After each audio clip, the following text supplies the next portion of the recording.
Welcome dear rockers, कैसे हैं आप सभी। आज आप पर होगी हॉरर की बरसात, क्योंकि हम आपके लिए लेकर आ गए हैं एक मिस्ट्री हॉरर मिनी सीरीज जिसके टोटल 7 एपिसोड्स हैं। हाँ, खुशखबरी बताऊं आपको, वो ये है कि हम सातों के सातों एपिसोड्स इसी वीडियो में कवर करने वाले हैं। क्या बात सुनकर आपके चेहरे खिल गए, बहुत बढ़िया। तो आगे की बात भी सुनिए। एक छोटा आइलैंड जहाँ के लोगों को भगवान पर अटूट विश्वास है। एक दिन वहाँ के चर्च का पेस्टर लापता हो जाता है और एक नया पेस्टर उसकी जगह ले लेता है। उस नए पेस्टर के आने के बाद उस आइलैंड पर क्या हुआ, किस तरह के चमत्कार हुए, लेकिन उन चमत्कारों की आड़ में असल में क्या हो रहा था, वहाँ के लोगों का क्या हुआ। क्या आपको मजाक सूझ रहा है कि मैं ऐसी बातें कर रहा हूँ? अरे सच में बहुत डरावनी है। यही सब कुछ दिखाया गया इस मिनी सीरीज में। इस कहानी का हर एक एपिसोड बहुत इंटरेस्टिंग है, इसलिए आपसे रिक्वेस्ट है कि वीडियो को एंड तक देखिए, लाइक और शेयर कर दीजिए। तो आइए देखते हैं 2021 में रिलीज हुई इस मिस्ट्री हॉरर सीरीज को, जिसका नाम है मिडनाइट मास। हाँ, एक और बात है यार, अगर आप चैनल पर नए हैं तो सब्सक्राइब कर दीजिए ना।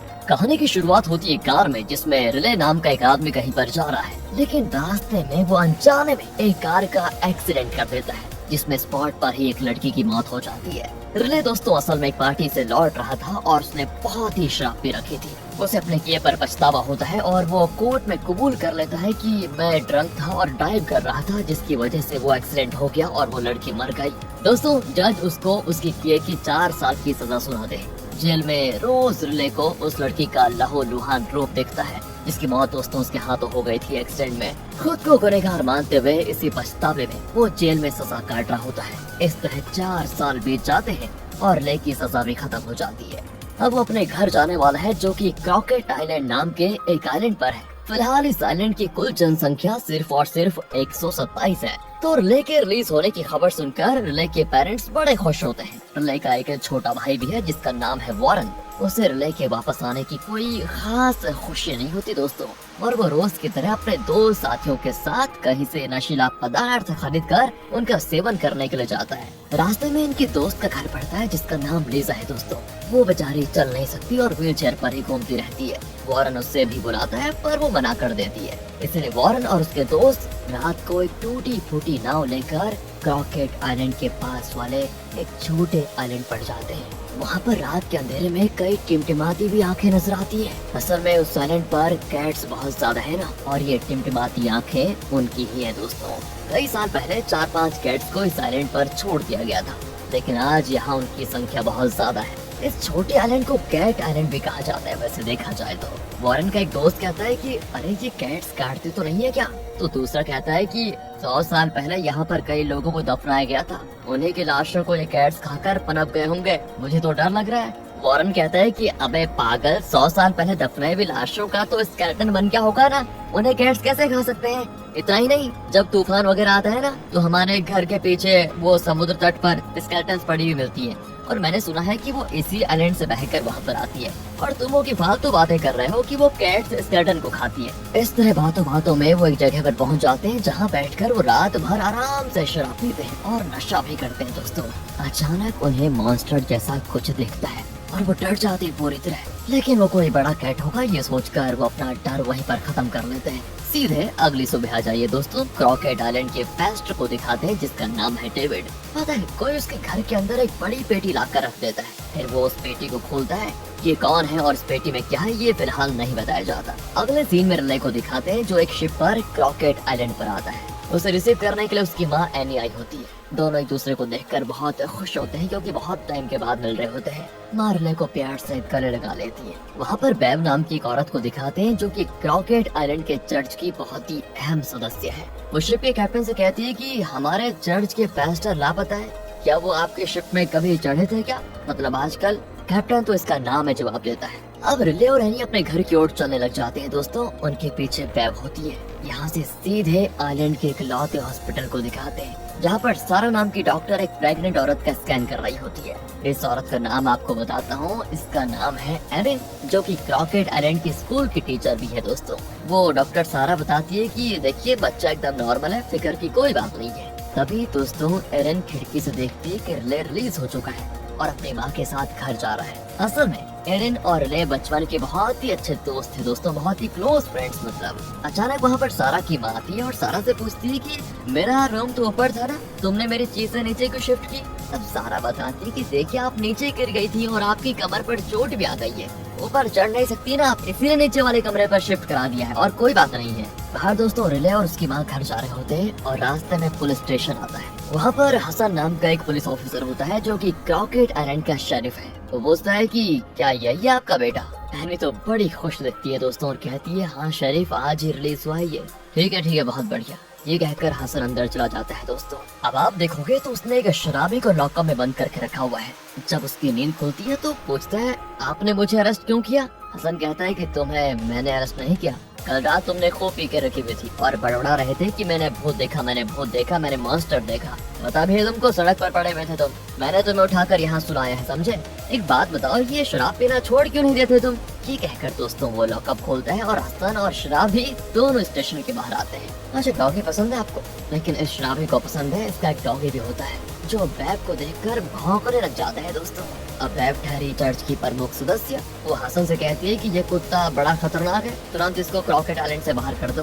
वो भी कहता है कि बेचारा कुत्ता है मैडम, भौंकना तो कुत्ते का स्वभाव है ना।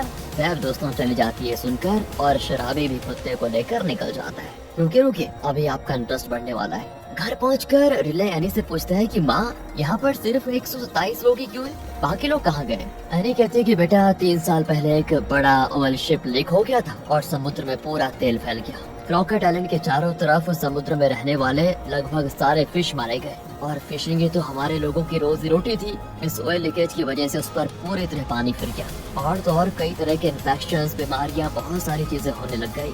इसी वजह से क्रॉकेट आइलैंड के ज्यादातर परिवार इस आइलैंड को छोड़कर मेनलैंड में चले गए हैं। दूसरी ओर दोस्तों क्रॉकेट आइलैंड के कुछ इम्पोर्टेंट लोग स्कूल में एक मीटिंग करते हैं। हसन बताता है कि ध्यान से सुनिए, कल रात बहुत ही खतरनाक तूफान आने वाला है, अभी भी सूचना मिली है, तो हम सबको किसी सुरक्षित जगह पर जाना होगा। इस पर बेब कहती है कि देखो चर्च सबसे सेफ जगह, इसलिए आप सबको खबर कर दीजिए कि सभी चर्च में आकर रह सकते हैं। यही दोस्तों सबको ठीक भी लगता है और वो मान जाते हैं। एनी भी घर पर सबको बताती है कि कल हमें चर्च जाकर रहना होगा। और रिले तुम तो पेस्टर के असिस्टेंट हुआ करते थे ना, तुम फिर वही काम करना शुरू कर दो। पर दोस्तों 4 साल जेल में काट कर रिले की मानसिक स्थिति कुछ ऐसी हो गई थी कि उसका भगवान पर से विश्वास उठ गया होता है, इसलिए वो चर्च नहीं जाना चाहता। इस पर माँ बड़ी उदास हो जाती है कि क्यों बेटा? पर पापा अकेले में रिले से बात करते हैं और समझाते हैं कि देखो तुम विश्वास करो या ना करो, लेकिन अपनी माँ की खातिर तुम एक बार चर्च चले जाओ बेटा।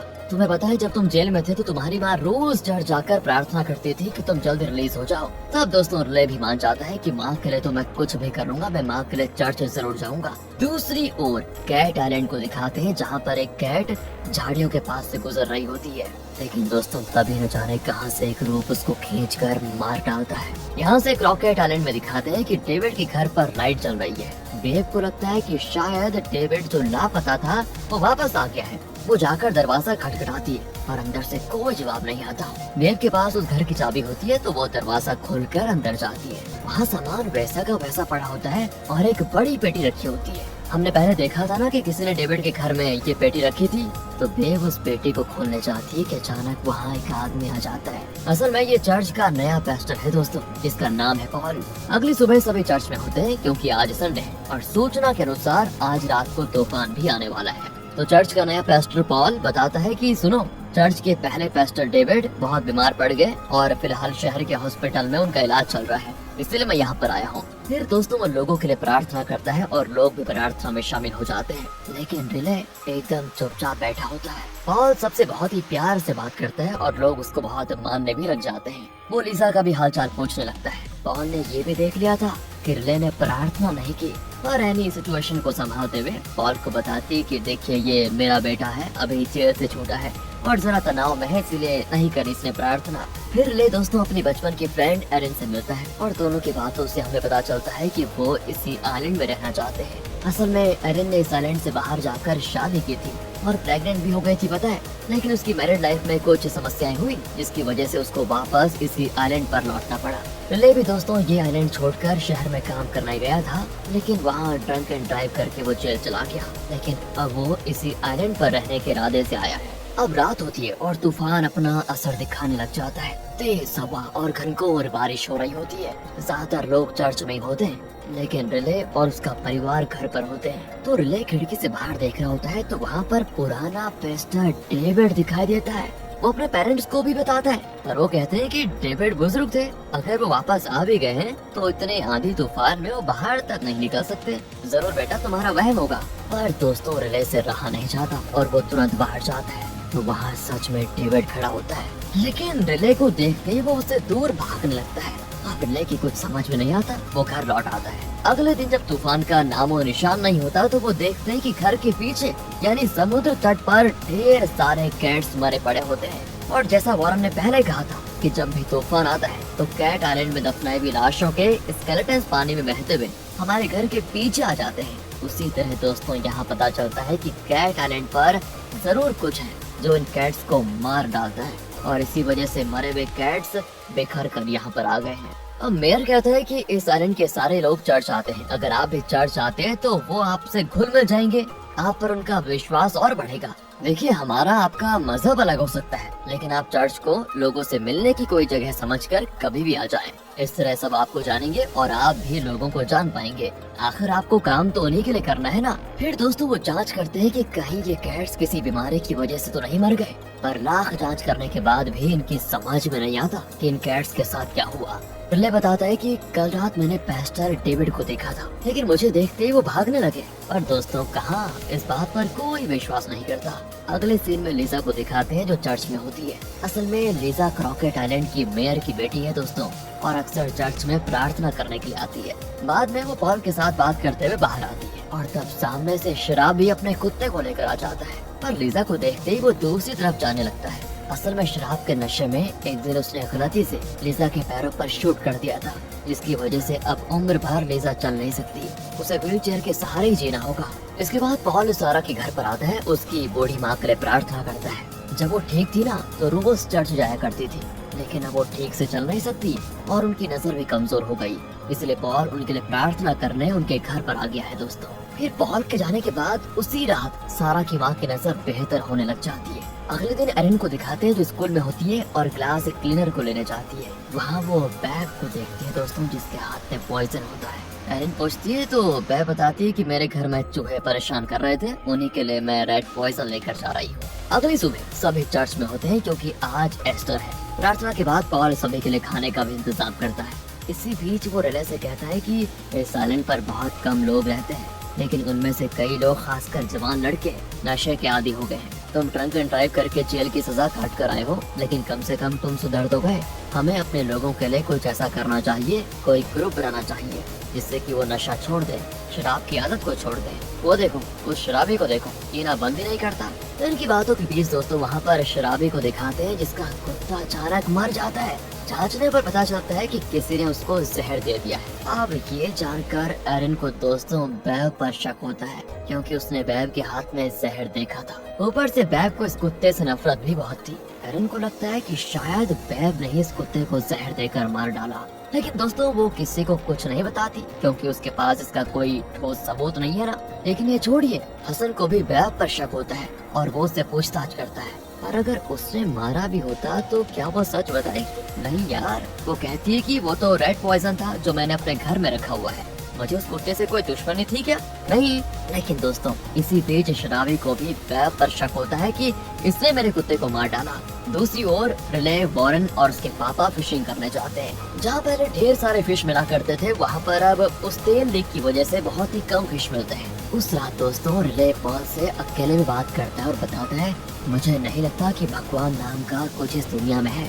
एक बड़ी शिप कंपनी के ऑयल स्पिल की वजह से फिश खत्म हो गए। उस कंपनी ने जो मुआवजा दिया उसे सरकार ने चर्च के हवाले कर दिया।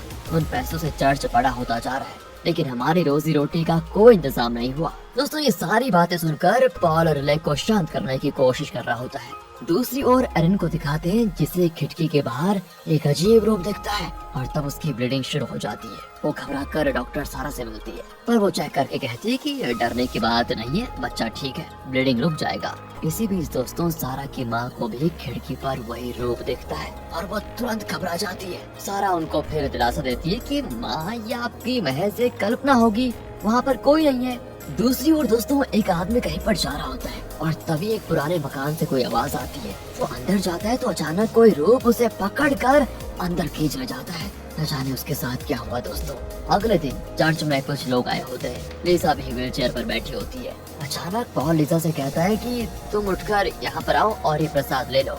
ये सुनकर लोगों को पॉल पर बड़ा गुस्सा आता है कि जो लड़की चल नहीं सकती उसका पॉल मजाक उड़ा रहा है। लेकिन दोस्तों ये क्या, लिसा उठकर चलने लगती है और पॉल के पास पहुंच भी जाती है। सभी एकदम हैरान, सबकी आंखें बड़ी।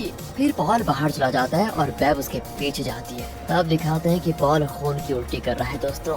बेब पूछती है क्या आपको मदद की जरूरत है, और पॉल कहता है कि नहीं मैं बिल्कुल ठीक हूँ, तुम जाओ। दूसरी ओर दोस्तों सारा लिसा को चेक करके कहती है कि ये तो बिल्कुल ठीक है और सबकी तरह चल फिर सकती है। इतना ही नहीं दोस्तों, सारा की माँ सीढ़ियाँ चढ़ने लग जाती है, जिसको देखकर सारा तो बिल्कुल चौंक जाती है कि ये कैसे पॉसिबल हो गया।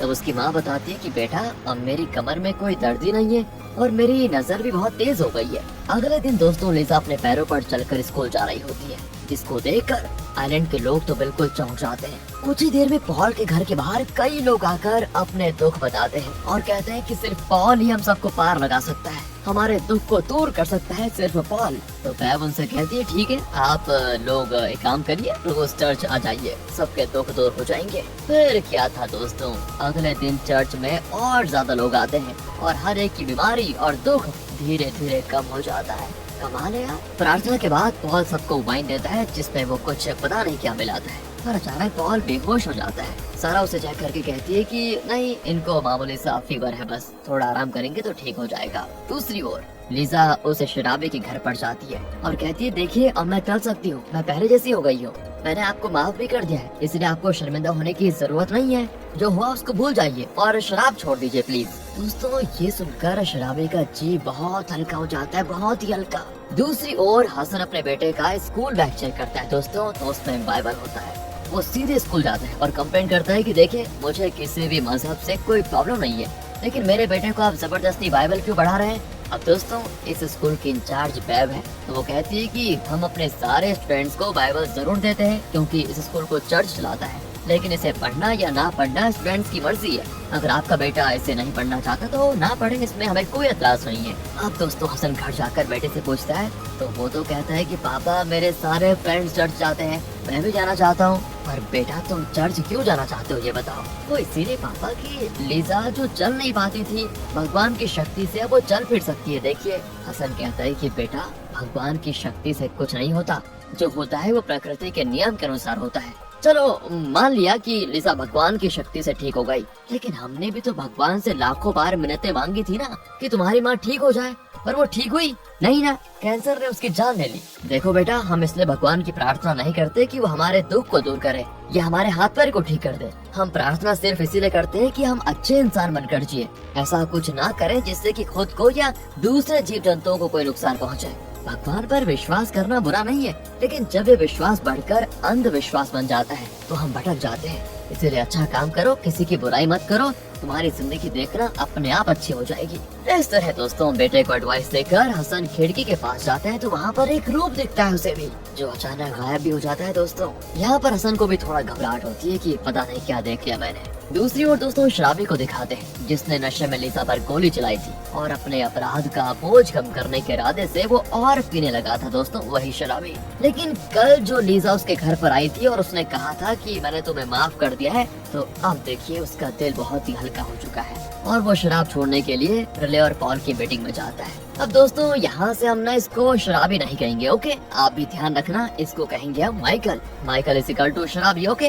तो दोस्तों इस डी एडिक्शन मीटिंग के बाद माइकल रिले को बताता है कि उसकी एक बहन थी जो मेन आइलैंड पर रहती थी। जब वो चल बसी तो माइकल उसके फ्यूनरल के लिए गया नहीं। दूसरी ओर दोस्तों पॉल, बैग और कुछ लोगों की मीटिंग हो रही होती है। अचानक यार पॉल गिर पड़ता है, उसकी आंखें लाल हो जाती है। वो उसकी बॉडी को टच करते हैं तो लगता ही नहीं कि उसमें जान है, एकदम लाश की तरह पड़ा होता है। सभी घबरा जाते हैं कि ये पॉल को क्या हो गया अचानक। दोस्तों यहाँ पर कहानी पास्ट में जाती है। इस चर्च के पुराने पास्टर डेविड को दिखाते हैं जो यहाँ वहाँ भटक रहा होता है। ऐसे ही एक सफर के दौरान एक जगह पर रेतीला तूफान आता है। तूफान से बचने के लिए डेविड एक गुफा के अंदर चला जाता है जहाँ घोर अंधेरा होता है। अचानक कोई आवाज को सुनकर वो माचिस चलाता है तो उसको सामने एक खतरनाक मॉन्स्टर दिखता है जो दोस्तों डेविड को काट लेता है उस समय। इतना ही नहीं, वो मॉन्स्टर पता है डेविड को अपना खून पिलाता है। इस वजह से डेविड तो पूरी तरह डगमगा जाता है और वहीं पर बेहोश। कुछ देर के बाद जब उसे होश आता है ना तो उसका बुढ़ापा गायब हो जाता है और अब वो जवान दिखने लग जाता है। और जो पेस्टर बूढ़ा था वो जवान होकर वापस क्रॉकेट आइलैंड के चर्च में लौट आता है दोस्तों। और आप लोगों को एक चीज बताऊं, अभी तक हम जिस यंग पेस्टर को देख रहे थे, यानी जिसे हम पॉल कह रहे थे, असल में वो कोई और नहीं, पुराना पेस्टर डेविड ही है। उस मॉन्स्टर का खून पीने की बदौलत बूढ़ा डेविड जवान हो गया था। अब डेविड के शरीर में उस मॉन्स्टर का भी खून मिला हुआ है, जिससे बीमार अच्छा हो जाता है, बुढ़ापा चला जाता है। और चर्च में प्रार्थना के दौरान वो लोगों को जो वाइन देता था उसमें अपना खून मिलाता था, जो कि दोस्तों उसी मॉन्स्टर का खून था। उसी की बदौलत बीमार अच्छे हो रहे थे। यहाँ तक कि लीजा का पैर भी ठीक हुआ और सारा की माँ भी अच्छी हो गई इसकी वजह से। इस तरह साइलेंट के लोगों के सारे दर्द बीमारियाँ इसी मॉन्स्टर की वजह से दूर हो रही है। लेकिन पॉल के साथ अब वो मॉन्स्टर इसी आइलैंड में रहने लगा है। और आपको पता है, कैट आइलैंड में कैट्स को पकड़कर खाने वाला और उनको मार डालने वाला भी यही मॉन्स्टर है। और तो और क्रॉकेट आइलैंड के लोग अक्सर जिस रूप को देखते हैं वो इसी मॉन्स्टर का रूप है। हम भले उसे मॉन्स्टर कहें, लेकिन पॉल उस मॉन्स्टर को एंजल कहता है, क्योंकि उसका मानना है कि मॉन्स्टर के खून से ही यहाँ पर बीमार अच्छा हो रहा है और इस आइलैंड की भलाई हो रही है अल्टीमेटली। आपको एक और चीज बताऊं, बेव, मेयर और इस आइलैंड के कुछ गिने चुने लोग ही जानते हैं कि पॉल असल में डेविड है जो जवान हो गया है। चलिए आगे आ जाइए। अगले दिन एरन सारा के पास चेकअप के लिए जाती है तो वो कहती है, मुझे माफ कर दो एरन, तुम्हारा बच्चा अबॉर्ट हो चुका है। तुम हिम्मत से काम लो और मुझे अपना ब्लड सैंपल देकर जाओ। मैं उसको शहर के लैब में टेस्ट करवाती हूँ कि अचानक ऐसा क्या हो गया तुम्हें। एरन भी दोस्तों दुखी मन से अपना ब्लड सैंपल देकर चली जाती है। उससे ये दुख बर्दाश्त नहीं होता और वो रिले के साथ अपना दुख शेयर करती है। रिले भी उसको दिलासा देता है कि सब ठीक हो जाएगा। दूसरी ओर माइकल को दिखाते हैं जो हमेशा पीता रहता था, लेकिन आज पूरा दिन उसने शराब को हाथ नहीं लगाया। हसन उसको शाबाशी देता है कि वाह यार, तुम तो वाकई में अपने इरादे के पक्के निकले। दूसरी ओर पॉल खुद अपना हाथ काट लेता है और अपना खून पीने लग जाता है। फिर वो सारा की माँ को देखने जाता है क्योंकि उनकी नजर तेज हो गई थी। तो पॉल को देखते ही वो पहचान जाती है कि ये तो डेविड है। वो पूछती है कि तुम अभी इतने जवान कैसे दिखते हो। असल में दोस्तों आपको एक और चीज बताओ, सारा की माँ और डेविड बचपन से इसी आइलैंड में रहते थे। दोनों बहुत ही अच्छे दोस्त थे, इसीलिए वो तुरंत डेविड को पहचान गई और अब उसके साथ मिलकर प्रार्थना करता है और बताता है कि मुझे पता है एंजल ने जवान बना दिया। फिर दोस्तों वो अपने घर जाता है। वहाँ पर माइकल आता है और बताता है, फादर आज पूरा दिन मैंने शराब नहीं पिया। पॉल भी कह देता है कि बहुत बढ़िया माइकल। ये कहकर दोस्तों वो माइकल को गले लग जाता है, लेकिन उसकी पकड़ बहुत तेज होती है और वो माइकल को छोड़ने का नाम ही नहीं लेता। फिर वो अचानक माइकल को धक्का देता है और वो नीचे गिर जाता है। उसके सर पे छोटी चोट भी आती है और बहुत खून बहता है और अब पॉल खून के प्यासे वैम्पायर की तरह माइकल का खून चूस कर पीने लग जाता है। अगले दिन दोस्तों सभी चर्च में होते हैं। हसन का बेटा कहता है कि मुझे भी चर्च जाना है पापा। उसकी जिद के आगे हसन मना नहीं कर पाता और उसको चर्च जाने देता है। सभी पॉल का इंतजार कर रहे होते हैं, लेकिन दोस्तों पॉल नहीं आता।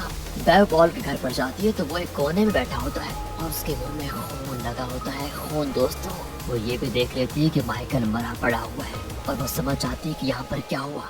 वो पॉल से कहती है, आप इसकी फिक्र मत कीजिए, इसे मैं ठिकाने लगवा देती हूँ। आप नहा धोकर जल्दी से चर्च आ जाइए। इस पर पॉल कहता है कि मैं बाहर नहीं आ सकता, धूप पड़ते ही मेरा शरीर जलने लग जाता है। ये कहकर दोस्तों वो सूरज की रोशनी में अपना हाथ फेरता है तो जलकर थोड़ा धुआं निकलता है। और अब बेव चर्च जाकर लोगों को बताती है कि फादर पॉल की तबीयत थोड़ा खराब है, आज वो नहीं आ पाएंगे। आप लोग एक काम कीजिए, रोज की तरह अपनी प्रार्थना को जारी रखिए। ये कहकर वो सिर्फ मेयर और कुछ लोगों को लेकर जाती है जो पॉल के दोस्तों असलियत को जानते हैं। बेव उनसे कहती है, माइकल की बॉडी को हमें इस आइलैंड से बाहर लेकर कहीं ठिकाने लगाना होगा। वैसे भी इस शराबी को पूछने वाला तो कोई है नहीं। उसकी बातें दोस्तों मेयर को गलत लगती है और बेव कहती, देखो तुम्हारी बेटी जो व्हील चेयर में पड़ी हुई थी वो पॉल की वजह से उठकर चल पा रही है। अगर पुलिस को पता चल गया और उन्होंने पॉल को अरेस्ट कर लिया तो तुम्हारी बेटी फिर से व्हील चेयर पर होगी, समझ लेना इस बात को। दोस्तों मेयर भी डर के मारे बेव की बात मानकर माइकल की बॉडी को छुपाने के लिए राजी हो जाता है। इसी बीच एरन शहर जाकर अपना फिर से चेकअप करवाती है तो वहाँ की डॉक्टर बताती है, तुम जरूर किसी गलतफहमी में थी कि तुम प्रेग्नेंट थी। तुम तो कभी प्रेग्नेंट थी ही नहीं। तुम्हारी बॉडी में उसके कोई सिम्टम्स ही नहीं है। दोस्तों एरिन तो बौखला जाती है क्योंकि सारा ने तो कहा था कि मैं प्रेग्नेंट थी और अभी मेरा बच्चा एबॉर्ट हो गया, उसने कहा। यहाँ सारा ने जो एरिन का ब्लड सैंपल लिया था ना दोस्तों, उस पर जैसे ही सूरज की रोशनी पड़ती है उसमें से धुआं निकलना शुरू हो जाता है। सारा चौंक जाती है कि ये क्या हो गया, ये कैसा खून है। और यहाँ से सीधे रात को दिखाते हैं रिले को जो पॉल से मिलने जाता है। जहाँ दोस्तों दोनों खुश होते हैं कि हमने माइकल की शराब को छुड़वा दिया, लेकिन आज माइकल नहीं आया होता है। तो रिले पूछता है कि माइकल कहाँ गया। पॉल कहता है कि वो तो मेनलैंड गया हुआ है अपनी बहन से मिलने। बस दोस्तों इतना सुनते ही रिले को पॉल पर पूरा का पूरा शक हो जाता है, क्योंकि एक दिन माइकल ने खुद रिले को बताया था कि मेरी बहन मेनलैंड में रहती थी, लेकिन वो चल भी बसी ये भी बताया था, और मैं उसके फ्यूनरल पर नहीं गया ये भी बताया था दोस्तों, आपको याद होगा। लेकिन अभी पॉल कह रहा है कि माइकल अपनी बहन से मिलने के लिए मेनलैंड गया है, ये जरूर झूठ बोल रहा है। रिले एकदम कंफ्यूज होकर वहाँ से निकल जाता है। फिर दोस्तों वहाँ पर मॉन्स्टर आता है जो कि एक बॉटल में अपना खून भरने लग जाता है, और रिले जो कुछ दूर जा चुका था वो फैसला करता है कि क्यों ना मैं फादर से ही सीधे सीधे पूछ लूं। ये सोचकर दोस्तों वो मुड़कर पॉल के घर पर आता है एंड तभी वो उस मॉन्स्टर को देखकर शॉक, वो तुरंत बचकर जाने की कोशिश करता है, लेकिन वो मॉन्स्टर उसे पकड़कर अंदर खींच लेता है और उसे काटने भी लगता है। यहाँ से सीधे अगले सीन में दिखाते हैं कि एक औरत हसन से कंप्लेंट करती है कि मेरा पति लापता है, उसको ढूंढ दीजिए प्लीज। असल में दोस्तों वो आदमी जो एक रात एक पुराने मकान में कोई आवाज को सुनकर अंदर गया और उसे किसी चीज ने अंदर खींच लिया था, वो इसी औरत का पति था दोस्तों, जिसे उस रात मॉन्स्टर ने अंदर खींच लिया था। इतना ही नहीं, एरन भी कंप्लेंट लिखवाती है कि रिले लापता हो गया है। हसन उन दोनों को विश्वास दिलाता है कि मैं उन दोनों को जरूर ढूंढ निकालूंगा। दूसरी ओर दोस्तों चर्च में जो मॉर्निंग मास होता था उसके लिए लोग इकट्ठा होते हैं, लेकिन बैब कहती है आज से मॉर्निंग मास नहीं होगा, हम उस मास को नाइट में करेंगे, यानी मिडनाइट मास होगा। और वो ऐसा इसीलिए कह रही है दोस्तों क्योंकि आपको पता होगा दिमाग बहुत तेज है आपका, क्योंकि पॉल दिन में सूरज की रोशनी में बाहर नहीं निकल सकता, अगर निकलेगा तो जल जाएगा। लोग दोस्तों ये सच नहीं जानते और बैब का कहना मान लेते हैं और सभी शाम को चर्च आ जाते हैं जब धूप नहीं होती। यहाँ एरिन तो सोच में पड़ जाती है कि रिले कहाँ चला गया होगा अचानक। तभी दोस्तों वहाँ पर रिले आ जाता है और बताता है कि सुनो मुझे तुमसे एक जरूरी बात करनी है। ये कहकर वो एरिन को एक बोट पर समुद्र के बीच में लेकर जाता है। वो पूछता है कि ऊपर तुम्हें जो तारे दिख रहे हैं उनकी एक खासियत है बताओ। एरिन कहती है नहीं मुझे ऐसी कोई खासियत नजर नहीं आती, सब तारे हैं मामूली तारे। रिले कहता है कि असल में उन तारों की जो ऊर्जा है वो धरती पर आती है और वो एक दूसरे से जुड़े हुए हैं। ये क्या कह रहा है? एरिन की कुछ समझ में नहीं आता कि ये क्या बोल रहा है और वो पूछती है कि पहले तो तुम ये बताओ कि तुम गायब कहाँ हो गए थे। और अब रिले बताना शुरू करता है कि उसके साथ दोस्तों क्या हुआ। असल में आपको याद होगा रिले को पॉल पर शक हो गया था कि उसने पक्का माइकल के साथ कुछ बुरा किया होगा, तो पॉल के मुंह से सच सुनने के लिए वो वापस गया था। ओके, लेकिन तब मास्टर ने उसका पकड़ लिया था और उसका भी वही हाल किया जो उसने पॉल का किया था। और जब सुबह हुई ना तो पॉल रिले से बात करना चाहता था, लेकिन रिले ने बाहर भागने की कोशिश की थी।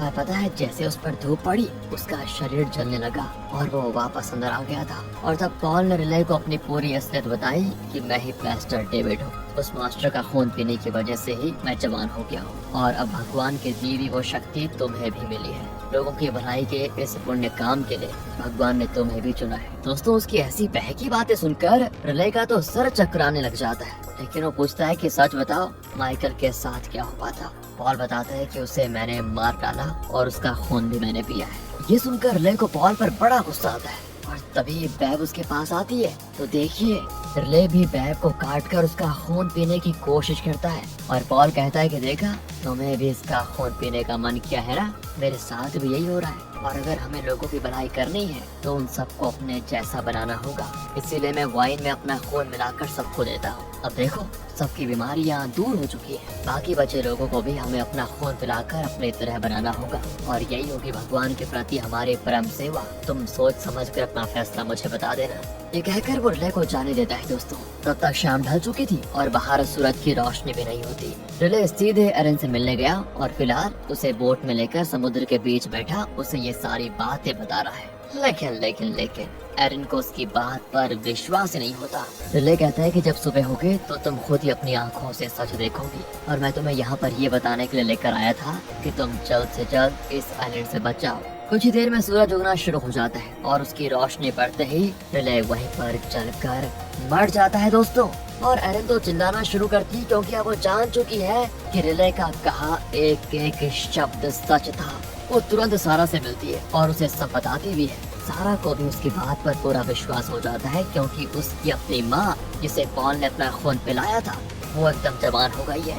उसकी माँ के खून पर जब सूरज की रोशनी पड़ती है तो वो भी जलने लग जाता है। वो एरन को बताती है कि जो भी चर्च गया उन सबको पॉल ने लगातार उस मॉन्स्टर का खून पिलाया, जिसकी वजह से उनकी दूसरी बीमारियां तो ठीक हुई, लेकिन मुझे लगता है कि उनके शरीर में ऐसा बदलाव हुआ कि वो धूप में नहीं जा सकते। पॉल मेरी माँ को देखने अक्सर यहाँ पर आता था और प्रार्थना करने के बहाने उसने मेरी माँ को कुछ ज्यादा ही खून पिला दिया, जिसकी वजह से वो इतनी जवान हो गई। लेकिन अब वो धूप में नहीं जा सकती। पर तुम तो कभी कभार चर्च जाती थी ना, इसलिए तुम पर उसका इतना ज्यादा असर नहीं पड़ा। लेकिन सुनो, एक दो बार तुम भी चर्च गई हो और तुमने वो वाइन भी पिया जिसमें मॉन्स्टर का खून मिला था, इसलिए तुम्हारा बच्चा अबॉर्ट हो गया। यही बात है, हमें कैसे भी करके ये सब रोकना होगा। सबसे पहले दोस्तों वो ये बात हसन को बताती है, लेकिन वो पहले तो विश्वास नहीं करता, लेकिन फिर कहता है कि मैं अगर कोई एक्शन लूंगा भी तो लोग मुझे ताने मारेंगे कि मैं दूसरे मजहब का हूँ, और वो ये सोचेंगे कि मैं उनके मजहब पर कीचड़ उछालने के लिए ही चर्च और फादर के खिलाफ एक्शन ले रहा हूँ। अब तुम ही बताओ कि मैं क्या करूँ। इसके बाद दोस्तों एरन रिले की माँ को सच बताने के लिए जाती है, लेकिन एरन को ये भी पता है कि मेरी एक एक बात पर वो विश्वास नहीं करेंगी और उसे ये तो बताना ही पड़ेगा कि रिले अब जिंदा नहीं है। दोस्तों ये सुनकर भी रिले की माँ उसको डांटती है कि वो जेल से छूटने के बाद थोड़ा परेशान था, इसलिए कहीं पर गया होगा, वापस आ जाएगा, तुम जाओ यहाँ से। एरन को तो दोस्तों जो कहना था उसने कह दिया और अब वो फैसला करती है कि कम से कम मुझे तो इस शापित आइलैंड से निकल जाना चाहिए। इसी फैसले के साथ एरन, सारा और उसकी माँ आइलैंड छोड़कर जाने के लिए समुद्र तट पर जाती है, लेकिन एक भी बोट तैयार नहीं होती। एक बोट वाला कहता है कि आज रात चर्च में एक खास प्रेयर है और चमत्कार होने वाला है वहाँ पर, इसलिए सब वहाँ पर गए हुए हैं। एक काम कीजिए, आप लोग भी जल्दी से जल्दी वहाँ पहुँच जाइए। आइलैंड पर दोस्तों सभी को चर्च में आने के लिए कहा जाता है और जोर जबरदस्ती के बजाय एक अलग तरह का प्लान बनाया जाता है। पूरे आइलैंड का पावर कट कर दिया जाता है ताकि और कोई रास्ता न पाकर सभी चर्च आ जाए। एरन, सारा और उसकी माँ घर में बैठी होती है। सारा कहती है कि यहाँ बैठकर कुछ नहीं होगा, अगर चर्च जाएंगे तो कम से कम पता तो चलेगा कि वहाँ पर हो क्या रहा है। इस इरादे से दोस्तों वो भी चर्च की ओर निकलती है। हसन का बेटा कहता है कि पापा आज चर्च में कोई चमत्कार होने वाला है, मैं जाना चाहता हूँ वहाँ। हसन भी कहता है कि बेटा मैं भी चलूंगा। असल में दोस्तों सारा ने जो कुछ उसको बताया था उस पर हसन को विश्वास नहीं हुआ, तो वो अपना शक दूर करने के लिए चर्च आकर खुद देखना चाहता है। यानी क्रॉकेड आइलैंड के सभी लोग चर्च जा रहे हैं। वहाँ पर पॉल सबको सच बता देता है कि मैं आपका वही पुराना पेस्टर डेविड हूँ, जो भगवान के दिए हुए इस खून से अब जवान होकर लौट आया हूँ। आप भी इस खून को पीएंगे तो जवान हो जाएंगे और आपको कभी कोई बीमारी नहीं होगी। ये कहकर दोस्तों वो हर एक को मॉन्स्टर का खून देने लग जाता है। हसन से ये सब बर्दाश्त नहीं होता और वो अपने बेटे को लेकर वहाँ से निकलने वाला होता है कि वहाँ मॉन्स्टर आ जाता है। वो सबके सामने अपने पंख खोलता है। पॉल कहता है कि ये देखिए, ये भगवान का भेजा हुआ एंजल है और इसी के खून से हम सब मृत्युंजय बन जाएंगे। लोग भी दोस्तों उसका खून पीने लग जाते हैं। हसन गन निकालकर मॉन्स्टर को शूट करने जाता है, लेकिन लोग उसको रोक देते हैं और इसी बीच हसन का बेटा मॉन्स्टर का खून पी जाता है। दोस्तों खून पीते ही सभी के सभी बेहोश होने लग जाते हैं और कुछ देर के बाद ही उन्हें होश आएगा। इसी बीच हसन का गन कुछ दूर पर जाकर गिर जाता है, जिसे सारा की माँ उठा लेती है और सीधे पॉल के माथे पर शूट कर देती है। दोस्तों वो मर जाता है, लेकिन मॉन्स्टर की शक्ति इतनी ज्यादा होती है कि वो फिर से जिंदा हो जाएगा। मॉन्स्टर भी गुस्से में सारा की माँ पर हमला करके उसे उठाकर बाहर ले जाता है। इसी बीच जो लोग खून पीकर बेहोश हुए थे उन्हें होश आ जाता है और बहुत जोर की भूख लगती है दोस्तों उन्हें। अब वो आसपास बैठे उन लोगों का खून चूसते हैं जिन्होंने अब तक मॉन्स्टर का खून नहीं पिया होता है। और अब एरन, सारा, रिले का भाई वॉरेन और उसकी माँ एनी, लिसा, हसन सब जान बचाकर वहाँ से भागते हैं। बेब उन्हें रोकने की कोशिश करती है, लेकिन वो उसे शूट करके बाहर भाग जाते हैं और सीधे एरन के घर पहुँचते हैं। यहाँ देखिए पॉल फिर से जिंदा हो गया है और उसके पास सारा की माँ है दोस्तों। और यहाँ पर रिवील होता है एक खतरनाक ट्विस्ट। असल में सारा की माँ और डेविड एक दूसरे से प्यार करते थे और इन दोनों की बेटी है सारा, लेकिन क्योंकि डेविड पेस्टर बन गया तो उसने सारा के माँ से अलग होने का फैसला किया और सारा अपनी बेटी के साथ अकेली रहने लगी। लेकिन डेविड ऐसी जिंदगी से उब गया था और वो यहाँ वहाँ भटकने लगा क्योंकि उसकी पूरी जिंदगी अकेलेपन में बीत रही थी। प्रेजेंट में वो बताता है कि तभी मैंने उस एंजल को देखा जिसने मुझे मेरी जवानी लौटा दी। मुझे लगा कि अगर तुम भी जवान हो जाती तो हमने अपनी जिंदगी जो खोई है उसे फिर से एक बार अपनी मर्जी से जी पाएंगे, इसीलिए मैंने ये सब किया। ये तो है दोस्तों डेविड का प्लान, लेकिन मॉन्स्टर का प्लान ये है कि वो दुनिया भर के लोगों को अपनी तरह मॉन्स्टर बनाकर पूरी दुनिया पर अपना कब्जा जमाना चाहता है। रुकिए, उसके इस इरादे को नाकामयाब करने के लिए एरिन, हसन, रिले का भाई, उसकी माँ, सारा और लीजा एक मास्टर प्लान बनाते हैं। लेकिन इसी बीच ये बेब घर को आग लगाने जाती है। तभी रिले की माँ कहती है कि तुम लोग किसी तरह यहाँ से बच निकलो, बेब का ध्यान भटकाने का काम मैं करूँगी।